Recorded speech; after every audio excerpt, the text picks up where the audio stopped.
38. Cậu tên là gì, Frank?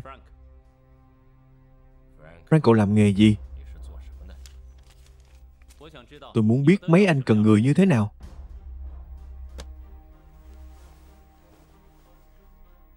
Thợ máy, thợ vũ khí, kỹ thuật viên, vô tuyến điện thợ, sửa chữa, kiểm tra dù, bếp bánh mì, nhiếp ảnh gia, đầu bếp, quân nhu, thư ký, thí tượng học, bác sĩ, y tá, nha sĩ, thậm chí là cả mục sư. Trời đất, mấy anh đang tuyển một không quân nhỏ đúng. Tôi vừa nói chuyện với anh, cũng đang chuẩn bị danh sách mua sắm. Tôi cần đạn dược, oxy, đồ bay, xe tải 6 tấn, dao cạo râu, kem cạo râu, túi, tai nghe. Chỉ cần anh có thể nghĩ đến danh sách đều có.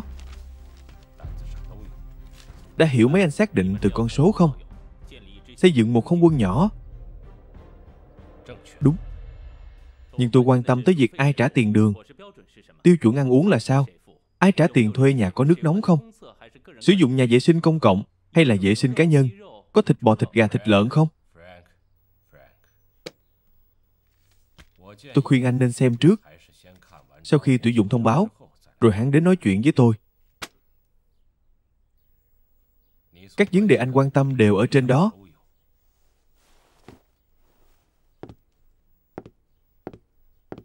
Tiếp theo,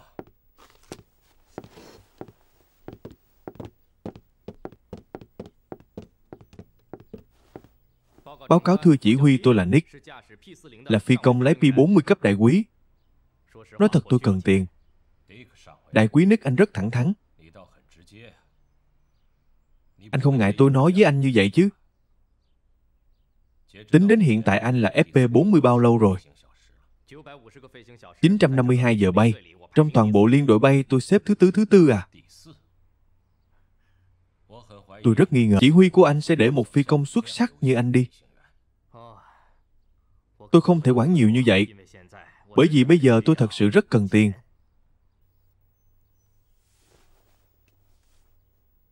Nhưng mà theo như tôi biết, một đại quý không quân Mỹ lương tháng cũng không ít. Tôi nói đúng chứ? Nói không sai. Bây giờ chúng ta có thể tính toán một khoản. Bây giờ tôi kiếm được 210 đô la, mấy anh trả 650 đô la. Mỗi tháng tôi có thể kiếm thêm 440 đô la. Tôi rất cần số tiền này. Không giấu gì anh, tôi ly hôn nợ một khoản lớn.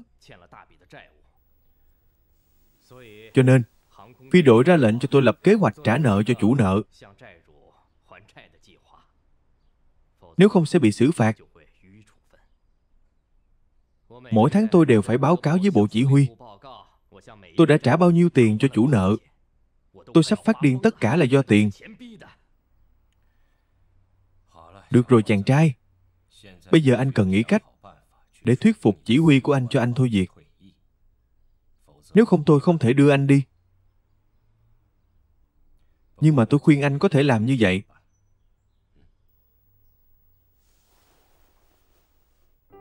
Đối với tôi, phi công là nghề phụ. Sở thích thực sự của tôi là vẽ truyện tranh. Tác phẩm của tôi Mít bốc lửa, kể về một phi công liều lĩnh phiêu lưu. Tôi cảm thấy nguồn cảm hứng sáng tạo của mình đã gần cạn kiệt, cho nên tôi chọn đến Trung Quốc để có thể nhận được nhiều tài liệu truyện tranh.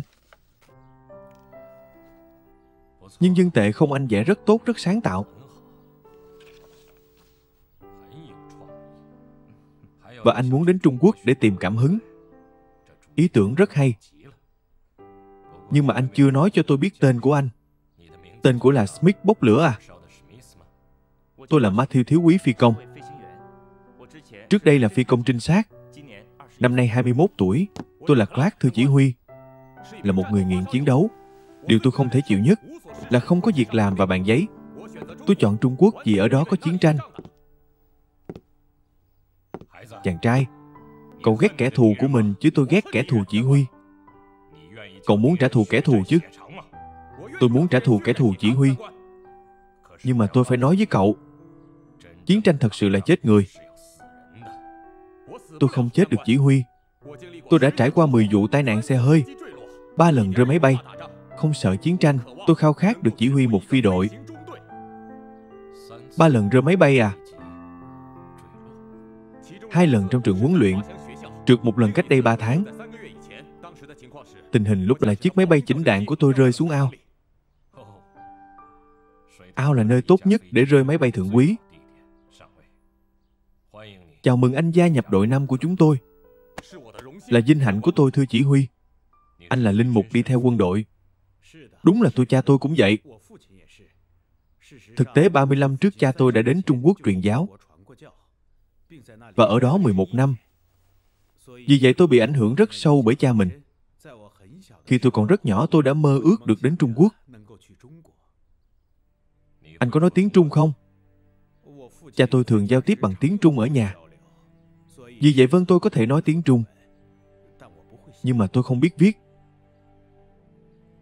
Lê Mơ, có vẻ như anh sinh ra là chuẩn bị cho đội. Tình nguyện của tôi, tất cả là do Chúa sắp xếp.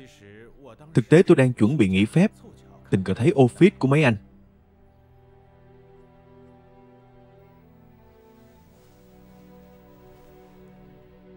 Linh mục, tôi định giao cho anh tấm vé thứ 3 của đội tình nguyện. Anh đã sẵn sàng về tinh thần chưa? Chúng ta có tổng hơn 100 người. Hơn họ đủ loại. Tôi cần anh giúp tôi quản lý cơ thể và tinh thần của họ. Đó là vinh hạnh của tôi. Tôi có thể biết ai là người thứ hai không? Tất nhiên là tôi. Vậy ai là người đứng đầu? Tất nhiên là Chúa. Chúa sẽ luôn dẫn dắt chúng ta.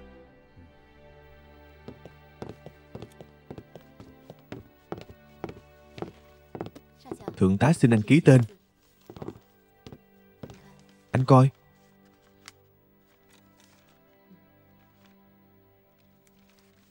Hát đồ.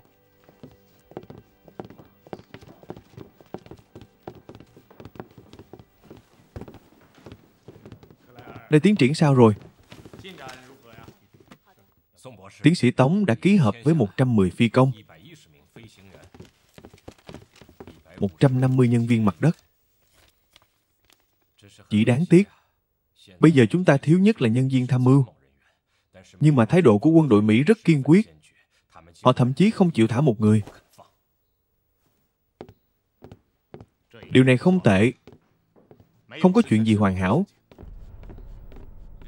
Cơ quan tình báo Nhật Bản đã chú ý tới chúng ta. Chúng ta phải nhanh chóng thay đổi danh tánh và thị thực của họ. Ngân hàng, nhạc sĩ, sinh viên, công chức, phóng viên thể thao. Bất cứ nghề nào, nhớ là không được liên quan tới nghề bay. Đã hiểu. Tôi cho rằng nếu mọi chuyện thuận lợi, nhóm ứng viên đầu tiên có thể lên tàu khởi hành từ Sang phía vào đầu tháng sau. Thực tế, bây giờ anh đã sở hữu một không quân nhỏ hạng nhất. Tiến sĩ Tống hãy tin tôi. Nó sắp bay ra khỏi văn phòng này. Tốt.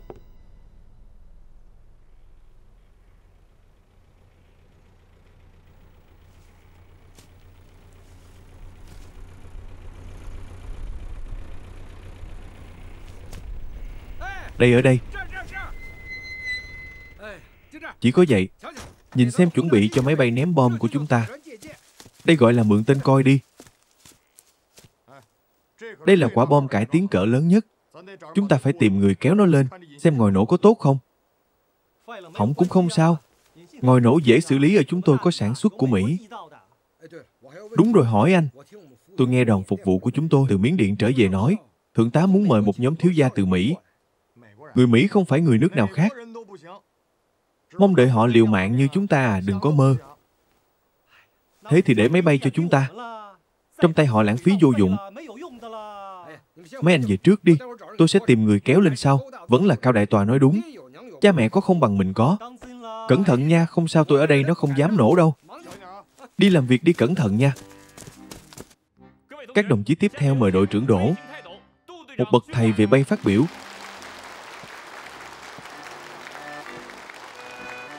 Nói quá rồi bậc thầy về bay thì không dám nhận. Dương Minh Đạt dám tự gọi mình là bậc thầy à? Có gì mà không dám.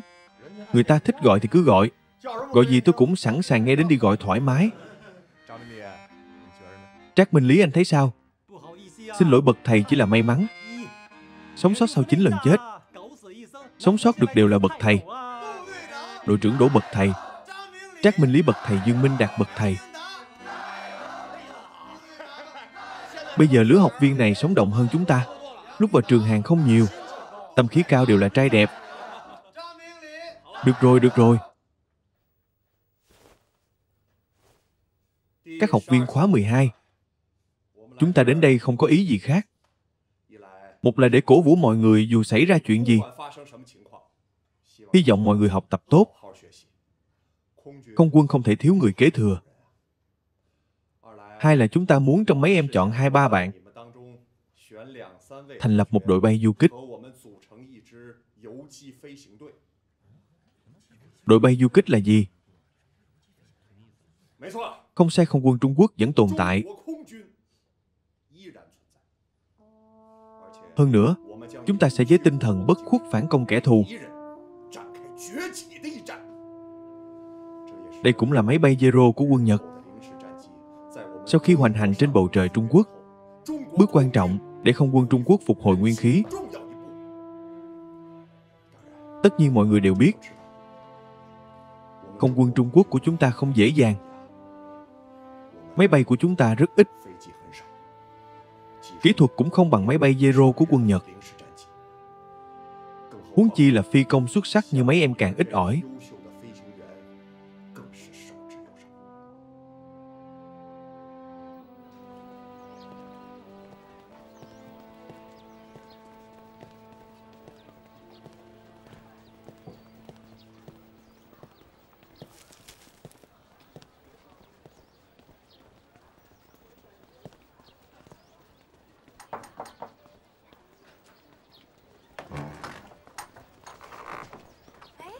Tiểu Lưu nào vào trong.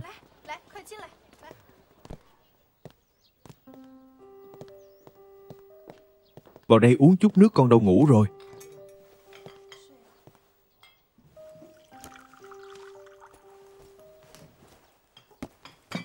Nào uống đi. Đây là gì vậy? Cho con mấy cậu tập luyện, cần hơn mau mang về đi đã. Không cần nữa. Sao vậy? Tốt nghiệp sớm gia nhập đội bay du kích. Khi nào đi? Ngày mai tới cuối lầm.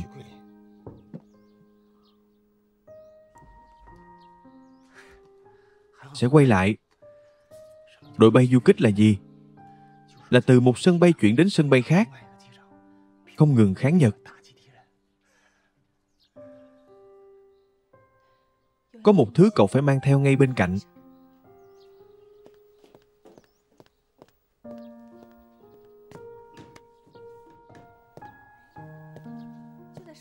Sao không tìm thấy? Đừng tìm, tôi không cần gì đâu. Không sẽ cần chiến tranh mà tôi hiểu rõ hơn cậu.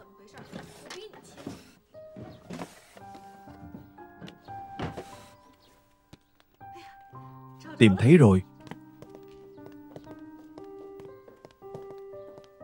Coi nè. Sau khi chồng tôi mất một vị sư của chùa Cây Minh tặng, cậu mang theo nhé.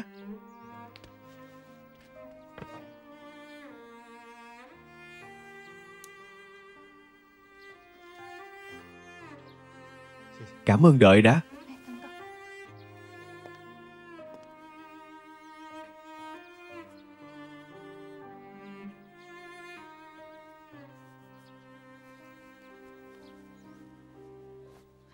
Còn lạnh à?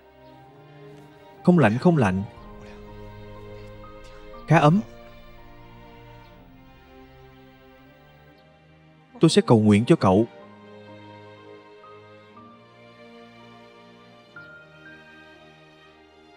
Đến đó đừng quên viết thư nhé.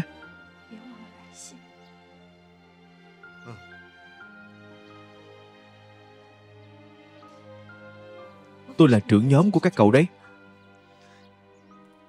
Vâng. Vâng.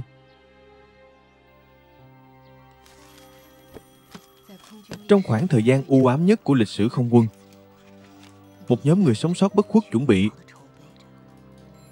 Họ sẽ trở lại bầu trời xanh kia để thực hiện một đòn quyết định. Đồng thời đối thủ của họ cũng đang chuẩn bị cho chiến trường lớn tiếp theo của họ, Thái Bình Dương.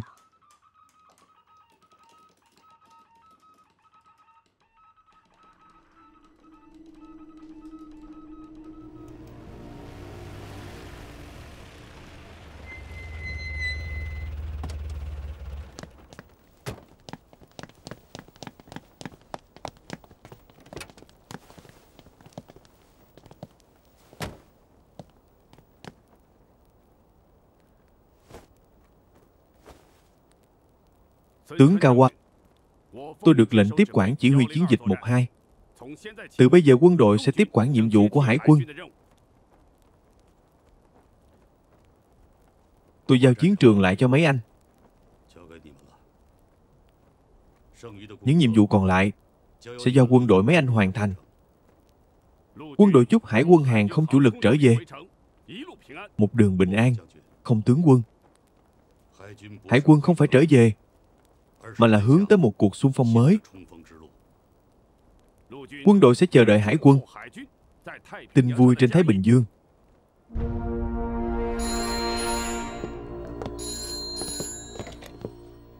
Alo nói, mục tiêu số 1 mà mấy anh xác định đã rời khỏi chiến trường Trung Quốc ngày hôm qua, trở về Tokyo. Cô nói sao?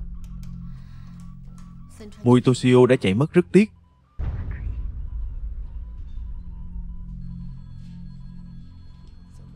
Mấy người làm sao để anh ta chạy mất được chứ? Mấy người ở cơ quan tình báo ăn không ngồi rồi à?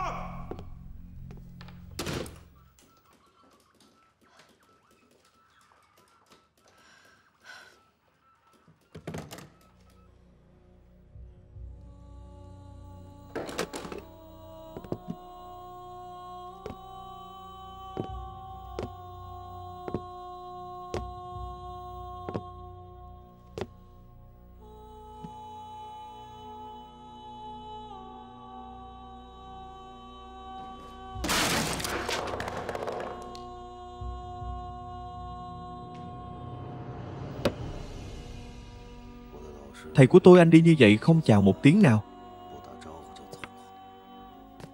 Để lại tôi một học trò tàn tật nghiền ngẫm nỗi hận thù. Chúng ta có thể theo quy tắc võ sĩ của mấy anh, đối đầu 1 chọi 1. Nhưng mà anh đi rồi, cứ thế đi rồi. Đúng là quá đáng. Đúng là thượng tá đã chiêu mộ được người Mỹ và máy bay Mỹ. Nhưng mà thù hận quốc gia giữa tôi và anh nên do tôi và anh giải quyết, đúng chứ? Anh đi như vậy tính là võ sĩ gì, anh nên trở lại. Nếu anh vẫn là võ sĩ thì anh nên quay trở lại.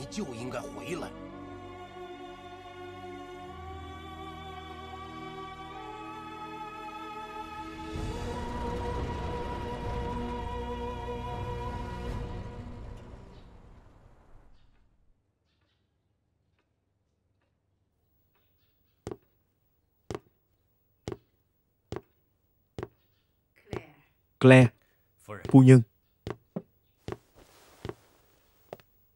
cuối cùng đã trở lại.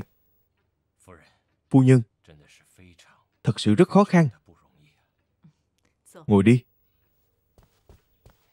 Chúc mừng anh Clay. Anh xem lúc đi dẫn đơn thương độc mã, chỉ mang theo một cái cặp tài liệu, nhưng bây giờ đã sở hữu một đội bay sẵn sàng chiến đấu. Thực tế, mặc dù đội tình nguyện đã chính thức thành lập vào ngày đầu tháng này ở Miến Điện Đông Hoa, nhưng mà còn rất xa mới sẵn sàng chiến đấu. Nhiệm vụ khó khăn tiếp theo là huấn luyện phi công của tôi, kể cho họ nghe tất cả những mánh khóe của kẻ thù và dạy họ cách tận dụng tối đa trang bị và cách bảo toàn bản thân. Tôi biết. Tôi nghe nói rồi đội bay của anh gặp một số vấn đề. Đúng có vài tên đáng ghét gây rối. Trong mắt họ chỉ có tiền. Tôi đã đuổi họ về Mỹ. Từ từ Clay sẽ sớm thôi. Mấy anh sẽ không còn cảm thấy mình bị thuê mướn nữa. Tại sao? Đã xảy ra chuyện gì Thái Bình Dương sóng gió? Rất khó nói mấy anh sẽ chỉ chiến đấu cho Trung Quốc. Hiểu rồi, yên tâm.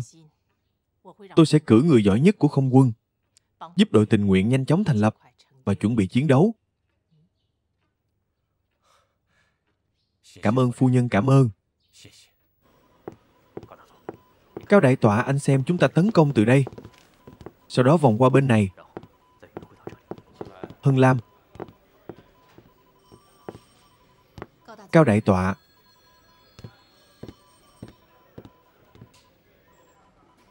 Xin lỗi, hôm đó tôi đã mất bình tĩnh.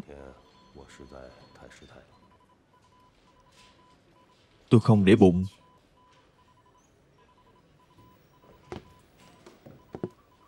Nhưng mà có chuyện này cô phải để bụng. Tôi không có ý đó. Nghe này, có hai loại tình báo. Một khi cô nhận được phải thông báo ngay cho tôi. Hai loại nào? Một là máy bay Zero, hai là người điều khiển máy bay Zero. Tôi sẽ chú ý. Mọi người đều ở đây à? Để tôi nói ngay. Máy bay và nhân viên của thượng tá đang tập luyện gấp thuốc ở Miến Điện. Một khi hoàn thành sẽ chuyển đến sân bay Cung Minh. Hai người phải đảm nhận công việc hỗ trợ đội tình nguyện. Một là nhanh xây dựng sân bay sớm, thích ứng với 40 chiếc B-42 là hoàn thiện. Thông tin cảnh báo trên không của Cung Minh.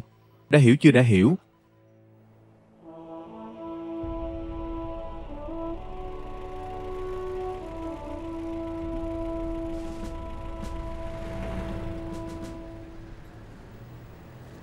Matthew bây giờ trở thành thư ký của riêng tôi.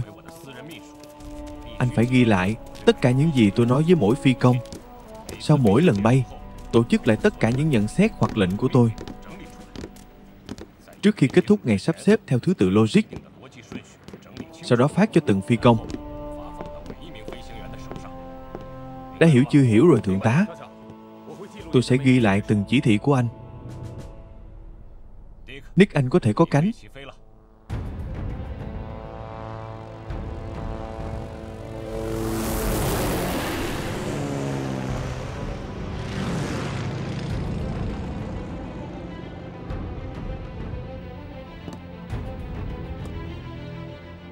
Nick, anh là người duy nhất trong đội có kinh nghiệm 950 giờ bay trên Phi 40. Vì vậy, tôi muốn anh thể hiện tài năng của mình, để anh em đều thấy trên tay một phi công giỏi. Hiệu năng thật sự của B-40.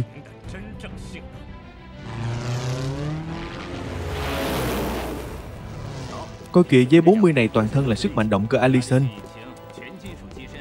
Thân máy bay toàn kim loại, bay lên như một quả đạn nặng. Có tin đồn rằng loại máy bay này chuyên giết phi công. Tốc độ thấp rất khó lái. Anh Nga nói tôi đã nghe nói trong nước. Nói rằng ở độ cao thấp động cơ sẽ bị hỏng. Một chút sơ suất là máy bay rơi chết người, phải không?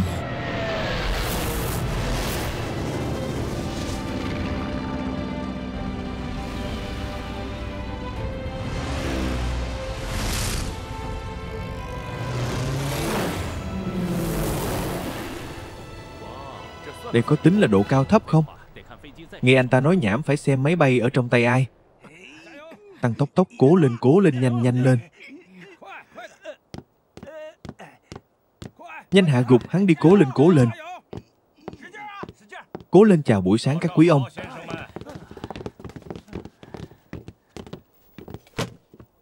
Mọi người hãy ngồi xuống các quý ông.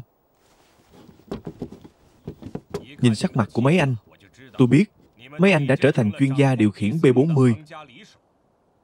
Nhưng mà tôi muốn nhắc nhở mấy anh, có thể lái thành thạo là một chuyện, nhưng chiến đấu trên chiến trường bằng B-40 lại là một chuyện khác.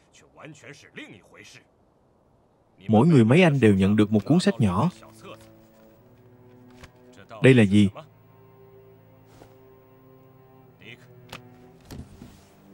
Đó là một cuốn sách hướng dẫn chiến đấu của Nhật Bản thượng tá.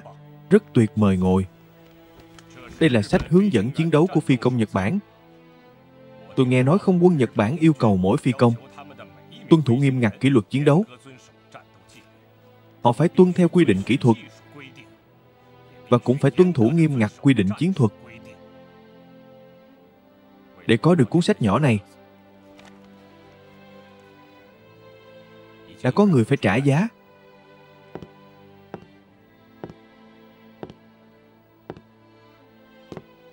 Và thực tế là phi công Trung Quốc đã chủ động hy sinh bản thân. 4 phi công Trung Quốc đã trả giá bằng sinh mạng.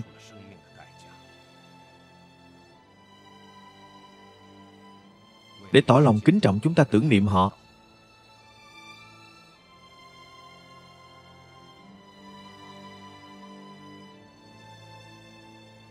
Cảm ơn. Mấy anh đừng nghĩ rằng cuốn sách nhỏ này chỉ là những lời nói nhảm trên giấy. Kể từ trận chiến đầu tiên ở Thượng Hải, tôi đã chú ý đến cuốn sách hướng dẫn chiến đấu này. Nhiều năm như vậy tôi vẫn chưa chết. Tôi không chỉ không chết, mà tôi còn phát hiện ra phi công Nhật Bản là phi công có kỷ luật chiến đấu tốt nhất trên thế giới. Họ nghiêm túc tuân theo những quy định trên giấy này để chiến đấu. Cho nên họ bay theo sách. Tôi khuyên mấy anh nên nghiên cứu kỹ cuốn sách này. Phải nghiên cứu nó như nghiên cứu kinh thánh của chúng ta.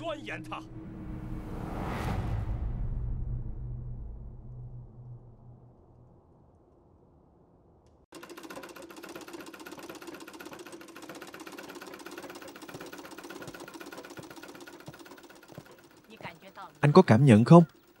Không có ngày nào bị ném bom. Bầu trời Trùng Khánh thật là đẹp. Đúng. Những ngày như thế này kéo dài bao lâu rồi? Từ 2B9 về cơ bản không bị ném bom. Theo cuộc tình báo Ủy ban Hàng không Trung, tướng Endo Saburo của nhóm bay số 3 của 6 quân Nhật Bản gửi báo cáo đến đại bản doanh có rằng việc ném bom Trùng Khánh là sự lãng phí cực lớn về nhân lực và vật lực. Ngoài việc làm tăng thù hận đối với quân đội Nhật Bản, sẽ không có thêm lợi ích gì. Vì vậy tướng Endo báo cáo ngừng ném bom Trùng Khánh của không quân 6 quân. Cuối cùng chúng cũng thông minh hơn một chút. Gần đây tôi theo dõi tình báo, phát hiện máy bay hải quân Nhật Bản đang được điều chuyển mạnh về phía Nam. Không biết là lý do gì. Sẽ có đánh nhau không? Tôi đang nói về Thái Bình Dương. Nếu là vậy, đó là bước ngoặt cơ bản. Chúng ta sẽ không còn đơn đả độc đấu. Đất nước có thể phục hưng từ đó, hiểu chưa?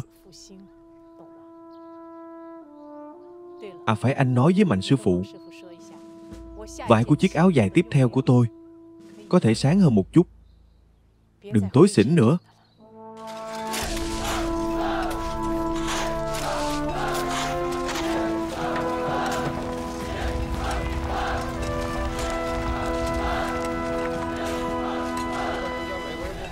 Không trách người Mỹ hài lòng. Tiến độ công trình quá chậm. Do giai đoạn đầu bị Nhật Bản ném bom quá nặng, các cơ sở ban đầu đã bị phá hủy. Dù mạnh tới có mạnh hơn trận đại bom Trùng Khánh không? Không nói những cái khác, chỉ nói về xưởng công nghiệp số 21 Thùng Thánh. Nhân viên máy móc thiết bị đều đã bị phá hủy 4 lần. Công nhân đã chuyển máy tiện đến hầm tránh bom. Làm việc tăng ca cả ngày lẫn đêm. Chỉ một năm đã sản xuất được 3 vạn khẩu súng trường, 16 vạn quả lựu đạn. Nghe kỹ là trong hầm tránh bom. Điều này không ổn. Đội tình nguyện Mỹ sẽ đến đây vào tháng sau. Làm sao để cho người ta đánh chứ? Phải thay đổi mau chóng. Ý của tham mưu trưởng là kinh nghiệm quan trọng nhất của Trùng Khánh chống ném bom là huy động tối đa nhân dân. Chỉ dựa vào vài người mấy anh, phải làm đến bao giờ mới xong? Tôi thấy ít nhất cần 2 vạn người. Trời, 2 vạn người. Trùng Thánh này có hàng triệu dân, điều động 2 vạn người khó sao dạ phải. Đây là liên quan đến sự an nguy của cung Minh. Đi tìm chủ tịch tỉnh, chuyện lớn như vậy mà không quan tâm. Cần chủ tịch tỉnh làm cái gì? Đi ngay, anh cứ nói với ông ta là ý của phu nhân Tưởng. Hai vạn người tự mang theo dụng cụ lương khô. Ngày mai tới đây báo cáo. Vâng. Báo cáo tham mưu trưởng mọi người đã đến đủ. Đủ.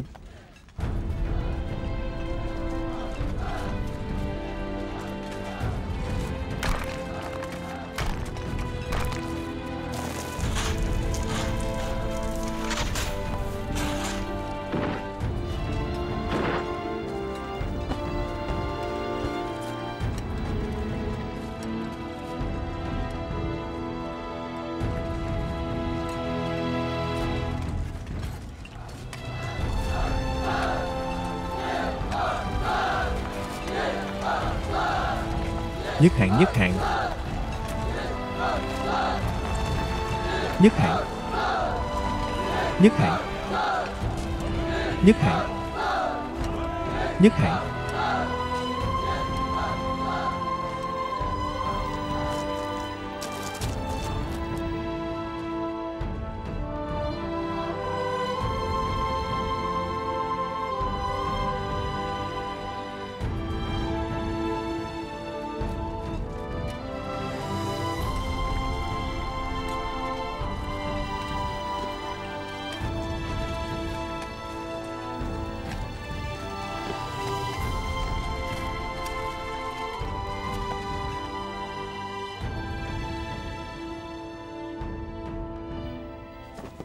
Trải xong rồi à?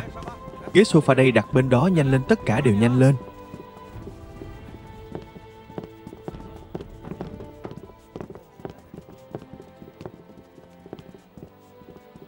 Người dân Cung Minh có thể trong thời gian ngắn như vậy xây dựng được một đường băng chất lượng cao như vậy, thật không dễ dàng. Công việc tiếp theo chủ yếu là hậu cần cho đội tình nguyện Mỹ. Tiếp theo là tăng cường mạng lưới tình báo không quân. Hậu cần của đội tình nguyện, tôi đã chuyển Thiệu Bình của đoàn phục vụ đến. Về mạng lưới tình báo không quân, Mạc Hân Lam của Trùng Khánh sẽ đến trong những ngày tới đi dân.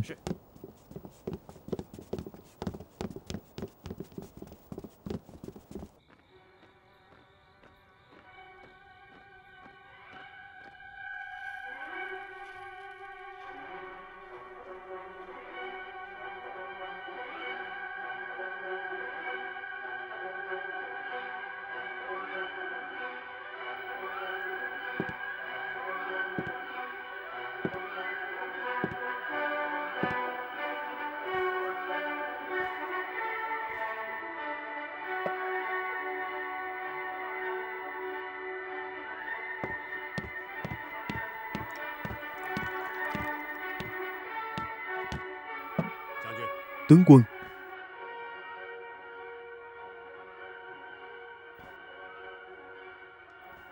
đây là các tàu tham chiến. Đã dỡ bỏ tất cả những vật dụng không liên quan đến chiến đấu trên tàu. Những thứ này tôi không dùng nữa, tương lai cũng không dùng nữa. Vì vậy tôi muốn tặng cho tướng quân làm kỷ niệm. Xin tướng quân hãy nhận lấy cho.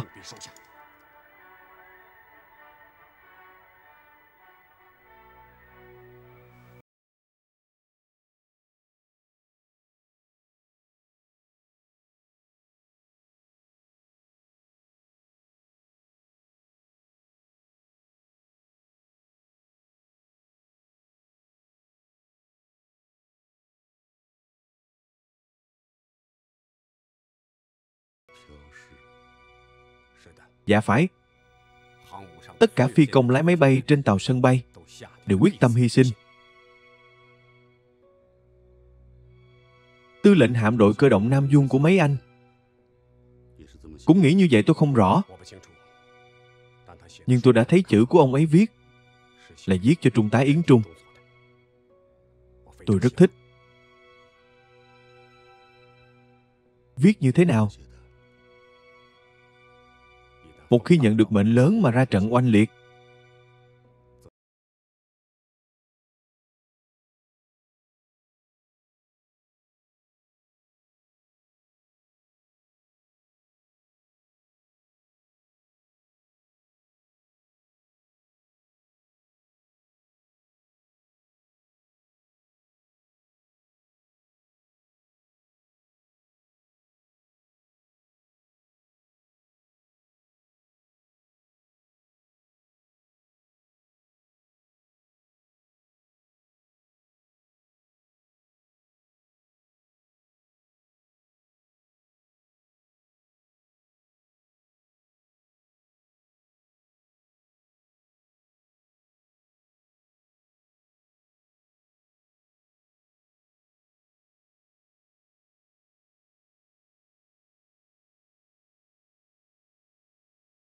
nào xuất phát?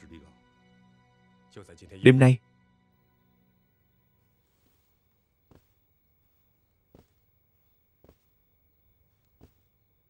Ca Tu Cung Vân, anh may mắn hơn phi đội 12 của tôi.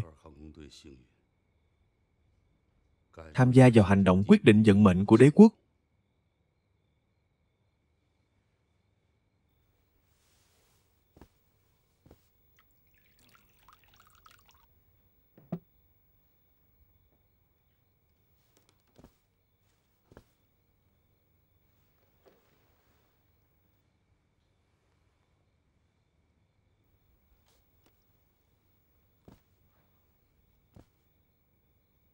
Chúc anh mọi sự thuận lợi.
Đi Túc. Vâng.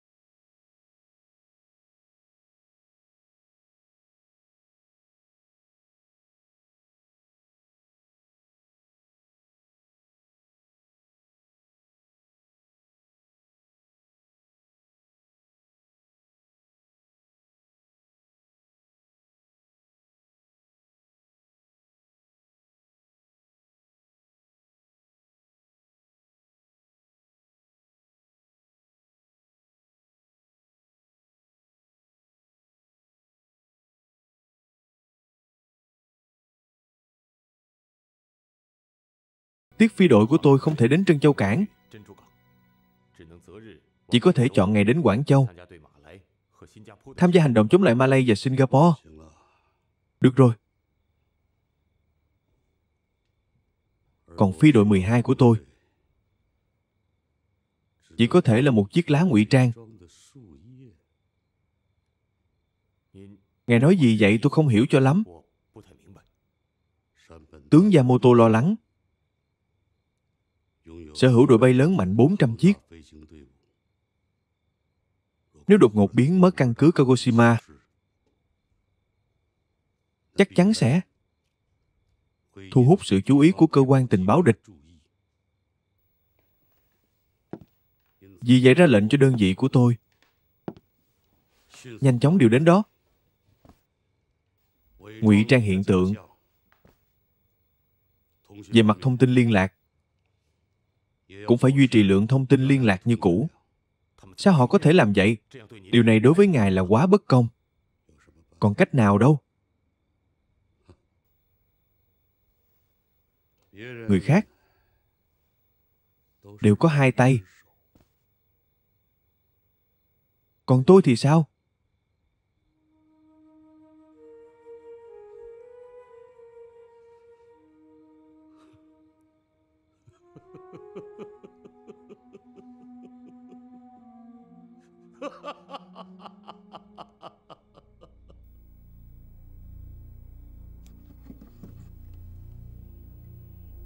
Chuyến đi này chắc chắn sẽ như cánh hoa anh đào rơi rụng.